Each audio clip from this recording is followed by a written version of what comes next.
Lightyear should have been its own original sci-fi story, but Disney being Disney figured attaching recognisable IP to the film would bring in the big bucks. Newsflash, it didn't. A visual masterpiece blurring the lines between animation and live action. But unfortunately, Good Dinosaur is pulled down by a weak story, likely due to its lengthy production history. At the time, Brave was the first original Pixar film not to be considered a masterpiece. Brave struggles to find its own identity by attempting to tell two completely unrelated stories which don't mash well whatsoever. Luca should be thanked for finally giving us a straight-up villain for the sake of being evil. It's a feel-good summer flick, but isn't a film I'd personally choose to re-watch over other Pixar classics. Cars 3 uses a trope which we've seen in so many films of a hero past their time attempting to take the mentor mantle. My only wish is that we got to spend more time in Radiator Springs rather than being introduced to so many forgettable new characters. It's hard to separate Finding Dory from the legacy of its predecessor. But as time goes on, I've learned to enjoy the film, but there's nothing in here too memorable. Ember and Wade's great chemistry carries Elemental. When those two were on screen, the film peaked, but the side characters held the film back from being great. Call me crazy, but I really like Cars 2. I can see why others don't, since it pivots to spy espionage, taking focus away from the racing element set up in the first film. But it's a really fun, fast-paced film and easy to watch. Granted, the animation has aged, but A Bug's Life is a damn good underdog story. Kevin Spacey went crazy with giving an incredible performance as Hopper. After first watching Incredibles 2, I thought, wow, this is one of the best movies ever made. On re-watches though, and as I've grown up, I've begun to see some of the flaws in the film. One of the biggest flaws being Evelyn's plan making zero sense whatsoever. But honestly, despite the flaws, I still enjoy The Incredibles a good bit. Went in expecting Turning Red to be a generic high school teen drama. Boy was I so wrong. The generation themes in this film elevated it to one of my favourite movies of 2022. Before releasing, I remember so many people claiming Onward looked more like a DreamWorks film than a Pixar one. Although I don't personally agree with this statement, Onward was kind of a hint at what was to be coming in terms of the animation style Pixar would be using from here on out. Onward ended up being a super fun road trip movie with a super emotional scene during the third act. As someone who attends university, Monsters University set my expectations way too high. I particularly liked how we got to spend more time establishing how Mike and Sully's friendship began. Even Randall being face for most of the film was a super nice surprise rather than being straight up heel.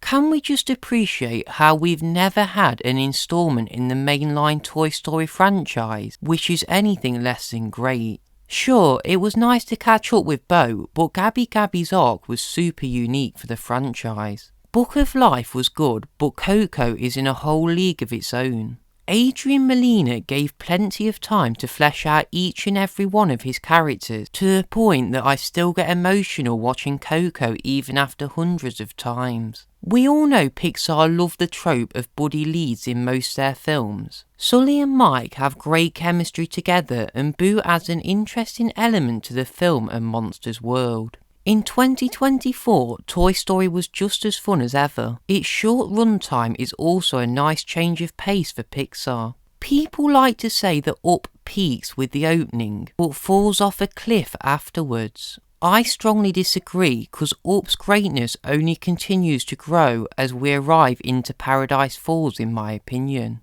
WALL-E is the kind of film where as a kid you'll likely get bored by the slow opening, but as we get older we begin to really appreciate the strong creative choices made in the film. Soul is the best movie of the 2020s as far as I'm concerned. We thought Pixar were crazy to tackle human emotions in Inside Out, but that was nothing compared to this film. Soul's strong messages and themes of enjoying the simple things in life, is a message we can all learn from. On paper, an animated film about talking cars shouldn't have worked, but the creative geniuses at Pixar really pulled off something special with this film. Cars is another underdog story, and sure, at the beginning Lightning could be seen as incredibly unlikable, but we get to see him change after spending time with the super memorable Radiator Springs crew. As usual, Pixar took a super out there strange concept and turned it into a timeless classic which should be beloved by generations to come.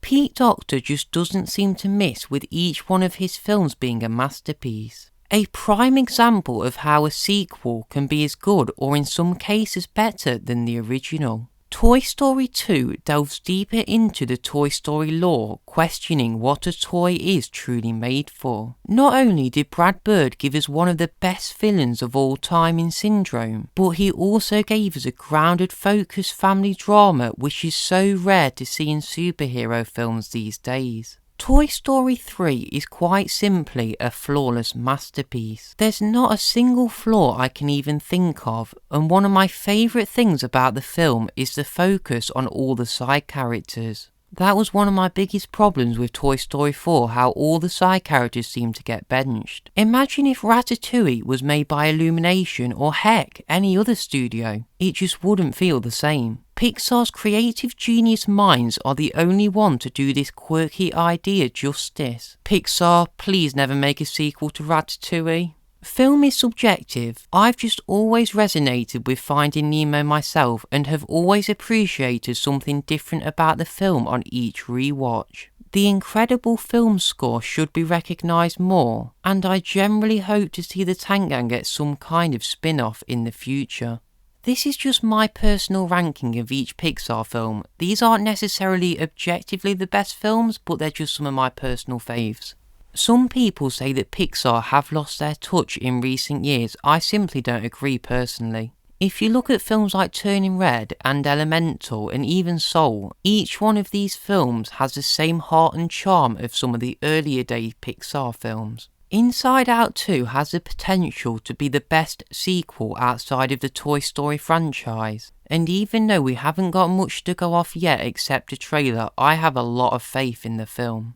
Let's hope going into the future, starting with Inside Out 2, Pixar continue to grow and bring us timeless classics. I'd love to hear your ranking of every Pixar film, or at least the ones you've seen in person, in the comments below.